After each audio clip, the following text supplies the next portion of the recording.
All right. Hey, good morning. Welcome to the CGS Biblecast. So glad that you joined us today. We're going to talk a little bit about Caleb. You remember Joshua and Caleb, the spies? Those are the two spies that came back and said, yeah, we can do it. We can take these guys. Everybody else said no, okay?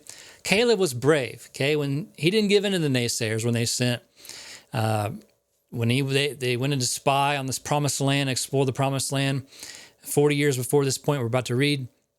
He believed that with God's help, the Israelites could easily take the inherited land. And he spoke up and said, we can conquer it. We can conquer this land. It's all right. Unfortunately, because of the people's disbelief, Caleb and Joshua had to spend the next 40 years wandering in the wilderness with them. I could have just stepped right into God's promised land, but they were forced to wait. And they were the only survivors. Their families were the only survivors from that generation.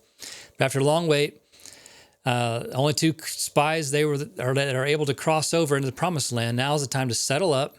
And Caleb reminds Joshua of Moses' words here that we'll read right now. This is chapter 12, I believe. Am I right? No, chapter 14. I'm sorry. Chapter 14, verse 7 through 9.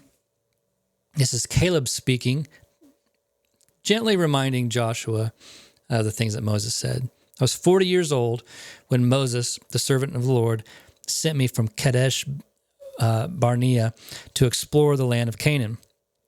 I returned and gave an honest report, but my brothers who went with me, frightened the people from entering into the promised land.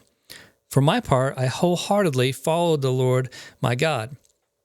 So that day Moses solemnly promised me, the land of Canaan in which you were walking will be your grant of land, and that your descendants forever, because you wholeheartedly followed the Lord my God.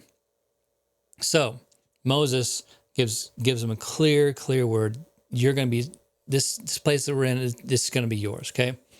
So let me ask you this: do you wholeheartedly follow God when a task or obstacle seems insurmountable? Do you believe that God will go before you to conquer whatever difficulty you face? Because you're not going to be facing armies. I mean, hopefully not. Maybe you are. Sometimes people do. But you probably, if most people are watching, aren't going to be facing armies and having to go in and conquer new land. But you do face pretty big things. Major financial problems, major family issues, health issues. You can be facing some big stuff. Will you have the faith to wholeheartedly follow God into those battles? To say, yes, we can conquer. Okay?